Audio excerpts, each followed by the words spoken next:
one more addition to our bathroom mod, and how to use a multimeter to check polarity.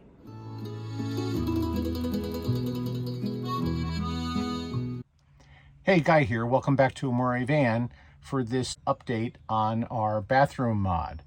So if you saw our other video where we removed the big mirror and put in some storage here in the bathroom in its place, then you know that we took some wires that used to provide power to that big mirror, and we left them back in the wall in case we wanted to use them. And in the couple of days since then, we decided, sure, let's use those wires and put in a new USB outlet. So that's what I'm going to do today. Because I mentioned I was going to do that, and one of the members of our Facebook group, Kathy, said, please do a video. Kathy, this video is for you. If you haven't seen our prior video about this bathroom modification, it probably would make sense for you to watch that first before you watch this one. The link to that video is in the description to this video. Okay, so you can see here I've temporarily taken the lower basket off in order to have room to work here. And I've also peeled back the tape in order to retrieve those wires that we had put back into the wall while doing this project. So an issue that I've run into right away is that the wires we have here are black and gray. And of course, many of us are used to seeing a black wire and a red wire, red for positive, black for ground. And so I don't have that here. I have black and gray.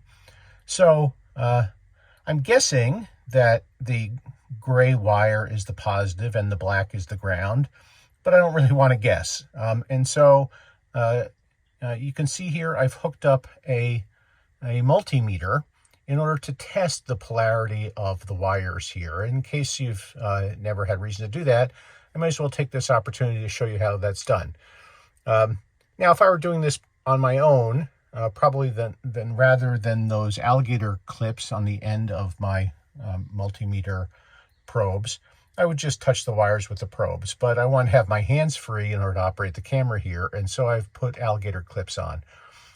And I have a multimeter in which I have connected the red probe to positive on my meter here, and my black probe to the common or ground here. And then up here I've connected them in the way that I'm guessing is correct, which is I'm guessing that the gray is positive and the black is the ground. You can see now I've turned my multimeter to the volts setting to detect voltage. And sure enough, it's showing me positive 13.07 volts,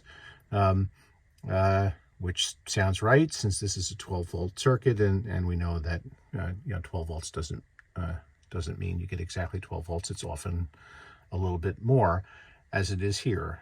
So this circuit is providing 13.07 volts, and the multimeter is telling me I've got the polarity right here, that gray is in fact the positive wire. How do I know that? I know that because the 13 volts is being expressed as a positive number here. So just so you know for the future, if you're using a multimeter in order to detect voltage and check polarity, I'm going to hook it up the other way so you can see the difference. All right, I've switched up the connections now. I've connected my black probe to the gray and the red probe to the black. And now if I look at my multimeter, what does it tell me? Well, it's still saying 1307, but you can see the minus sign there. It's minus 1307. And that's telling me my polarity is reversed, that I've got the positive on the negative and the negative on the positive. And so that's wrong. And the way I had it the first time was correct, but that's how you can check polarity with a multimeter. So I now know for sure that the gray wire is the positive wire, the black wire is the ground, and armed with that information now, I can install my USB outlet. By the way, it's worth mentioning, of course, that those wires which initially powered the mirror are controlled by a switch, this bath light switch here. And so if you're going to use this USB outlet that I'm about to install, and in order to do the test that I just did, the bath light switch has to be on. I'm going to turn it off now so that I can work with those wires and not fear a shock. Okay, so in preparation for putting in a new USB outlet, now that I've got the wires ready, I've put the basket back up so I can see exactly where I can place this outlet. And one of the things that I've done is, in looking at this hole here, I've determined that it really wouldn't be quite deep enough for some of the outlets that are sold that are kind of made to be recessed into a hole. And so instead, I've purchased this outlet, USB A and USB-C, and it's a flush mount outlet, so I don't have to worry about having room inside that hole. So the other thing is, you know, in an ideal world, it would fit right over the hole there, and that could have been accomplished by installing this box and this basket a little bit lower, or by moving them lower now, but I don't want to do that. There's a reason why we put them where they are. We've got them up here because we wanted all this nice room under there, and just for the sake of an outlet, I don't want to lose an inch of space there. So what I'm going to do is mount this outlet, you know, right up here. And it'll work fine there, and the wires can still go in the hole, and should work out well.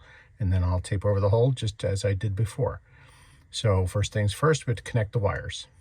Okay, so it turns out that when Embassy put this marine plastic here, the hole in the marine plastic didn't quite line up with the hole where the wires come out of the wall, and the result is a very tight fit of the wires through that hole. They're kind of squeezed in between the plastic and the wall. So after experimenting with a couple different kinds of connectors that I couldn't get to fit back into the wall, I've had to go with very narrow inline connection and electrical tape, and that should allow me to get these wires sufficiently back into the wall. Okay, it was a bit of a struggle to get those wires in there, I gotta tell you. But I've got most of them in there. I've got them, the hole now recovered with tape. I've started a bit of a pilot hole here, and so now I'm going to go ahead and screw in this outlet. Okay, there it is, USB-A and USB-C. Let's just make sure it works. So I'm going to plug this into the USB-A connection. Let's make sure this switch up here is on. And I've got this USB fan, and sure enough, we've got power. Excellent. Okay, so there's our little enhancement to our bathroom mod.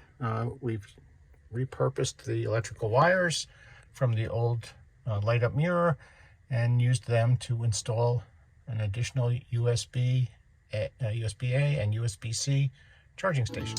We hope you found this helpful, and we'll see you next time here at Amore Van.